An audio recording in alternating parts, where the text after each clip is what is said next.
नमस्कार।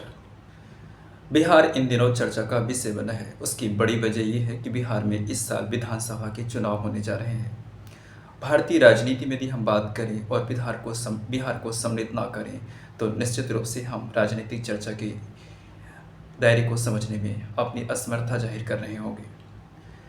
बिहार की राजनीति हमेशा देश के केंद्र बिंदु में कहीं ना कहीं से आ ही जाती है, चाहे वो जेपी का दौर हो, चाहे चंद्रशेखर का दौर हो। और वर्तमान जो राजनीति है नीतीश कुमार के इर्द गिर्द घूम रही है। रीजनल पार्टियों का अहम रोल रहता है वहाँ की सरकार बनने और बिगड़ने में। लेकिन वर्तमान में जिस बात की चर्चा हम करने जा रहे हैं, चुनावी तारीखों का ऐलान हो चुका है। पार्टियों के अंदर और बाहर सरगर्मियाँ तेज हैं। टिकटों के बंटवारे को लेकर के आपस में काफ़ी तनातनी देखी गई है। हालांकि इन मसलों को पार्टियों ने अपने भीतर सुलझा लिया है। एक जो चीज़ जो हम देख पा रहे हैं इस टिकट वितरण में, हालांकि बिहार बाहुबलियों के चंगुल से दूर नहीं है। वहाँ पे कोई ना कोई बाहुबली ऐसा नहीं है जिसे राजनीति ने छुआ ना हो। राजनीति ने हर बाहुबली को अपना प्लेटफॉर्म दिया है और हर बाहुबली या तो वो खुद या उसके परिवार से कोई ना कोई सदस्य या तो विधानसभा में या देश की राजनीति में लोकसभा तक पहुंचा हुआ है। और बिहार बाहुबलियों की पसंद में सिर्फ सरकार के लोगों के लिए ही नहीं बल्कि वहाँ के स्थानीय लोगों के लिए भी एक पसंदीदा विषय बना हुआ है। वहाँ के स्थानीय लोग भी उनकी मुरीद रहते हैं।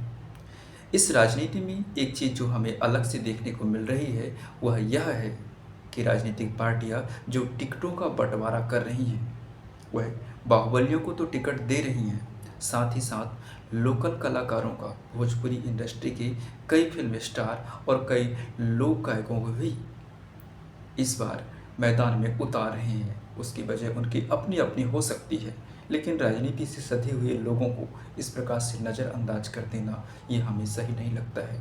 हालांकि राजनीतिक पार्टियां अपने इस विषय को अपने अपने स्तर पर जरूर डिस्कस करती होंगी, इसके बाद ही टिकट देती होंगी। लेकिन एक आम राजनीतिक कार्यकर्ता की दृष्टि से इस विषय को कोई सोचे कि वो कार्यकर्ता जो 10 साल, 20 साल, 25 साल अपनी पार्टी में देता है और अचानक कोई ऐसा ड्रोन से लेट हुआ व्यक्ति होता है, हाईलाइटेड होता है और पार्टियां उसको टिकट दे देती हैं, जिसको राजनीति की समझ नहीं होती है, जिसको लोकल लोगों की समस्या की परख नहीं होती है। वो सिर्फ अपनी प्रसिद्धि और अपनी पॉपुलैरिटी, अपनी लोकप्रियता के कारण पार्टी में जगह अचानक बना लेता है और बड़े बड़े पद पर पहुंच जाता है। ये कोई पहली बार ऐसा मसला नहीं है, लेकिन बिहार में इस बार इस विषय की धूम मची हुई है। सबको इंतजार है बिहार में बनने वाली नई सरकार का।